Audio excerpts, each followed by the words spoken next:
So, ayun guys. So, nandito nga tayo magagawa ngayon ng electric fan. So, guys, ayun kung nakikita nyo, hinuyip ko na yan. Ito kasi ay umandar guys. So, wala siyang hugong. Ayan guys. So, ayun. Yung nakakonect na yung common yan guys. Common. So, siguro ang diferensya nito guys dahil wala siyang hugong. Siguro thermal fuse o motor. So, tinesting ko na yan guys kasi tinesting ko na kasi wala naman siyang hugong. So, maaring ang possible na ano yan, sira ay yung thermal fuse lang o kaya ay sa motor. So, ngayon gagawin natin, titingnan natin kung babypass natin yung thermal fuse. So, ayan.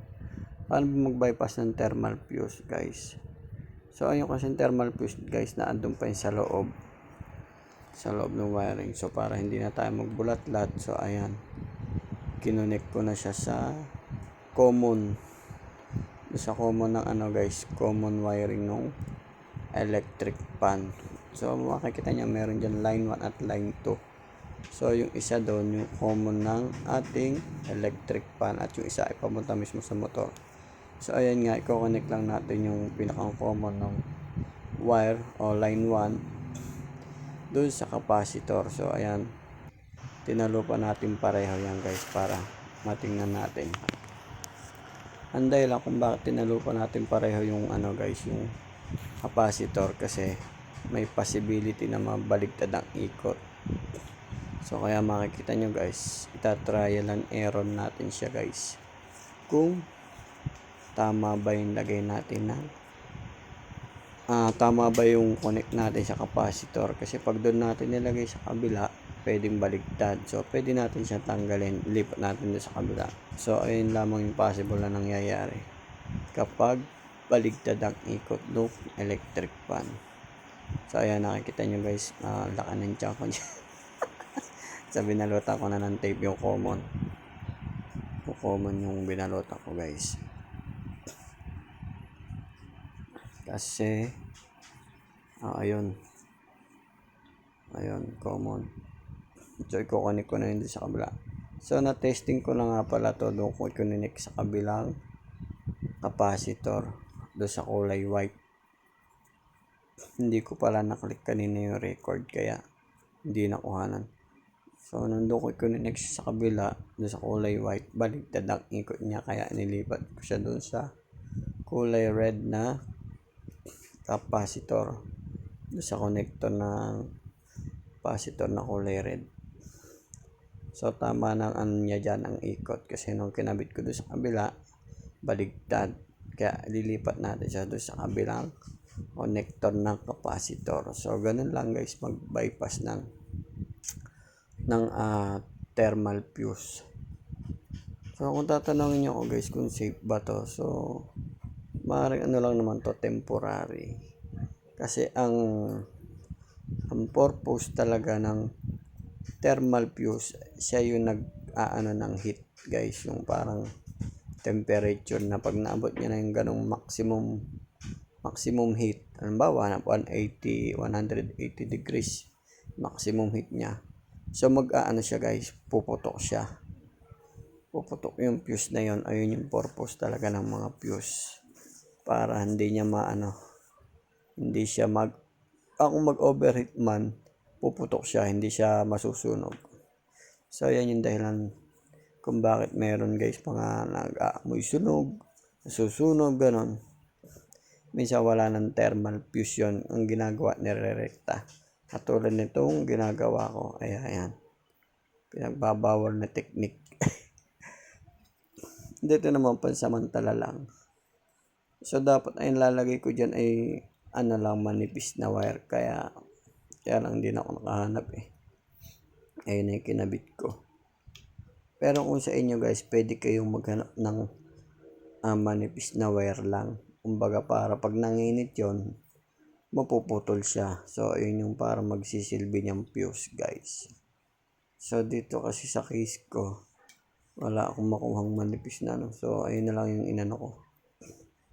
So ang pinaka lang niyan, disadvantage guys, kapag dapat lagi na lang babantayan siya kasi minsan Hindi natin alam mag-overheat yan. Merong tendency na masunog guys. So ayan, nilalagyan ko na siya ng tape. So mamaya testingin na natin siya. Lalagyan natin ng tape pagka may mga talop-talop. Kasi once na dumikit niya sa metal or sa bakal, so magkakaroon siya ng ground guys. Or may possibilities na masira o masunog yung motor kasi nga magdidikit yung positive at negative eh. So ayan. Ayan, testingin na. Ayun, malis na ako kasi testingin ko na. Nakalimutan ko pala yung camera. Naka-on pala. Hindi bale, babalik. Ayan o, babalik naman ako dyan kasi nakalimutan ko yung naka-on nga pala yung camera. So ayan. Ayan, chinecheck ko dyan yung ano ko. Wala bang nalaktawan. Baka mamaya may talop eh.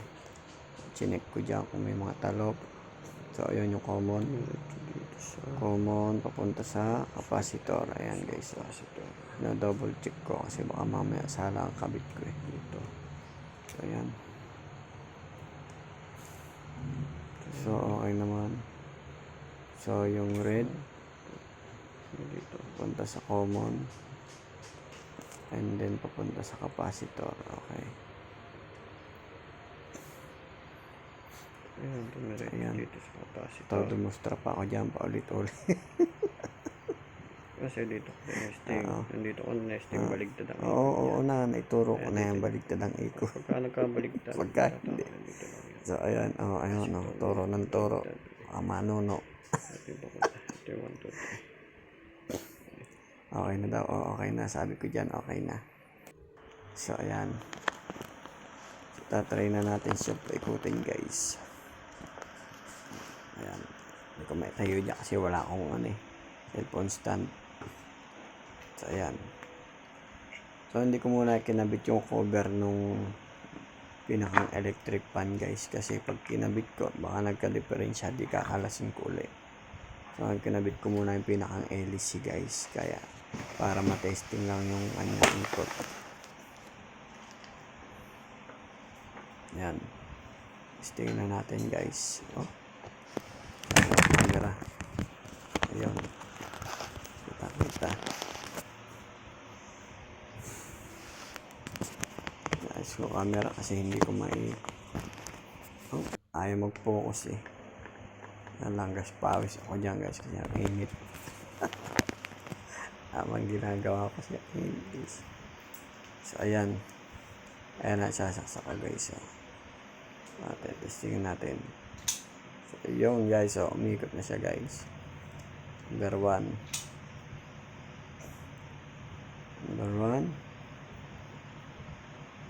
Number 2. Ayan, okay guys. So yung ganun lang guys ko. Pagka wala kayong try nyo guys. Para hindi nyo napapagawa sa iba pagka may sira electric pan nyo guys. So yun lang. Sana may natutunan kayo kahit konti.